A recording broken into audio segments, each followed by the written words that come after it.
Well, here's a video that really bites. 6 of Megalodon's most vicious enemies.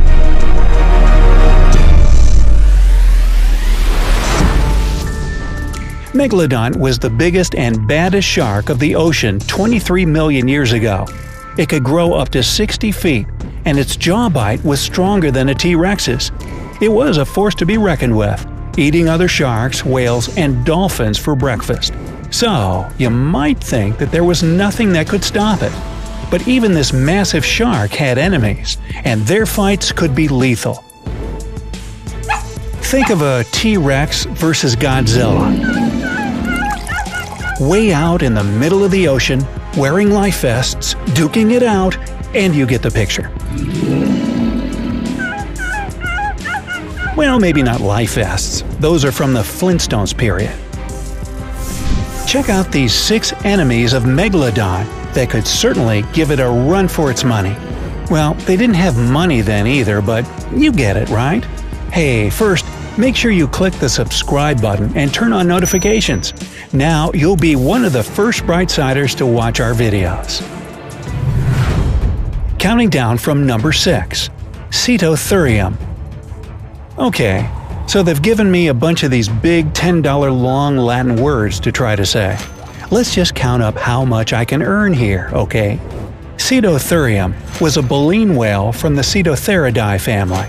It lived in the mid-Miocene period to the early Pliocene period and grew up to 15 feet. Fossil records have revealed that Cetothurium would be Megalodon's top target. Megalodon would be massive compared to Cetothurium, but Cetothurium had a few tricks up its sleeve. The very first whales had pointed teeth for catching and killing other sea animals. Later on, Cetothurium evolved and developed baleen, a strong but flexible material made of keratin, which caught small organisms and worked as a strainer as it fed.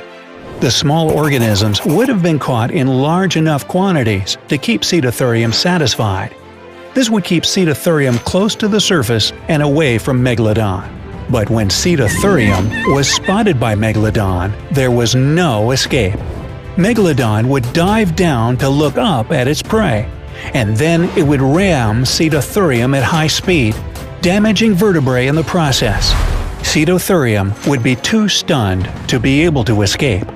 And all's well that ends well. Number 5. Zygophyseter veroli.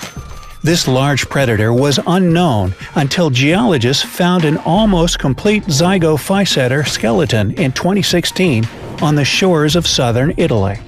It's also referred to as a killer sperm whale because of its strong similarities in size to the killer whale and its close relationship to the sperm whale. Zygophyseter lived in the late Miocene period, some 11 to 7 million years ago, and it cruised the Mediterranean region. From fossil records, paleontologists have gathered that Zygophyseter grew to be 20 feet long.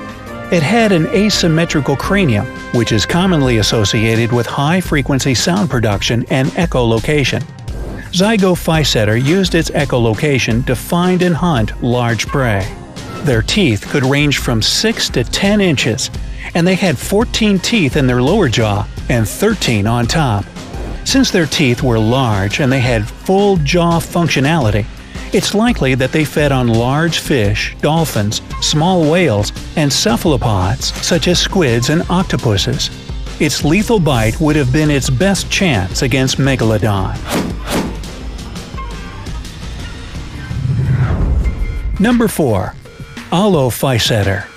Now, Olophyseter was a predatory whale, very similar to modern-day sperm whales. Sperm whales are the largest predators and the largest toothed whales today.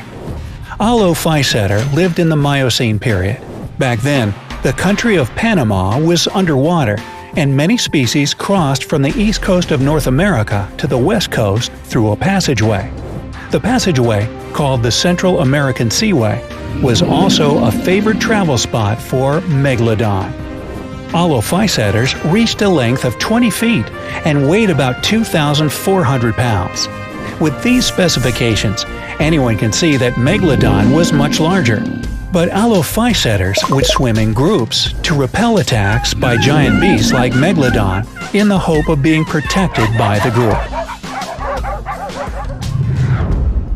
Number 3. Oh my. Brigmophyseter shagensis. Now, Brigmophyseter was a highly predatory sperm whale. The only known fossil is a nearly complete skeleton that is dated at 14 to 15 million years old. From it, paleontologists gathered that Brigmophyseter was 23 feet long. Like Zygophyseter, Brigmophyseter also had teeth in its upper and lower jaws. These powerful jaws and their size set them at the top of the food chain, and they roamed near the coast of Japan. Like sperm whales, it had a spermaceti organ, which gave it the ability to use echolocation to find and identify prey.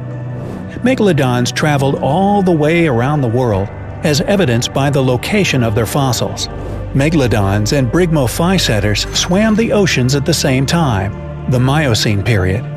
Brigmophyseter was a predator to fish, squid, and other small whales, but its role could switch from predator to prey when it faced Megalodon. Number 2. Ramphosuchus.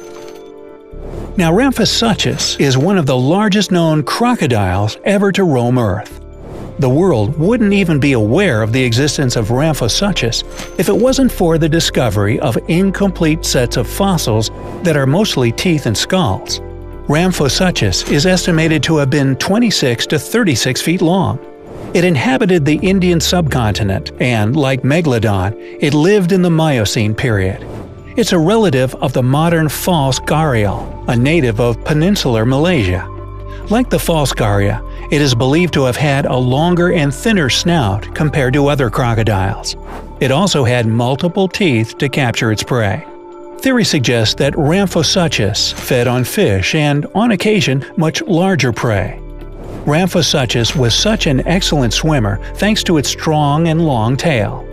Given its massive size, it would go into rivers and oceans to try to find enough food to sustain it. This is where it was likely to have occasionally encountered Megalodon.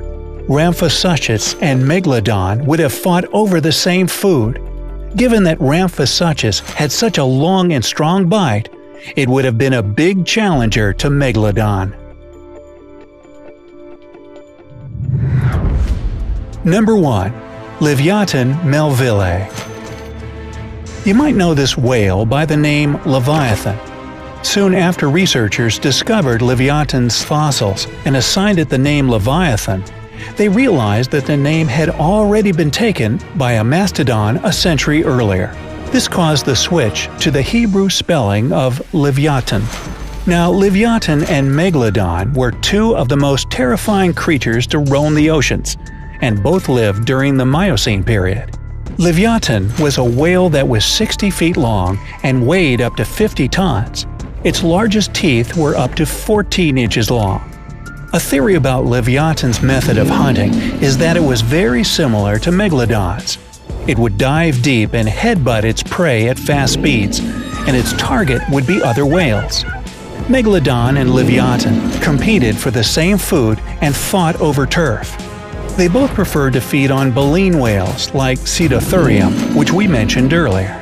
Leviathan had the longest teeth, but Megalodon had the strongest bite. They were both of a similar size and weight and had plenty of reasons to fight each other. So who do you think would win in a fight? It's unclear if these two beasts actually targeted each other, but it is likely that they butted heads over food. Regardless of whether these predators could win a battle against Megalodon or not, their existence put a big dent in Megalodon's lifespan. Megalodon was of such a massive size that it needed over 2,500 pounds of food a day. Research suggests that the increase in competition for food from other predators and the lack of prey might have been a strong factor in Megalodon's extinction. So, who do you think would win a fight between Leviathan and Megalodon? Do you think any of these predators could have taken down Megalodon? Tell us your opinion in the comments. Oh, and give us your guess as to how many times I had to read a long Latin $10 word. And finally, don't forget to click subscribe to stay on the bright side of life.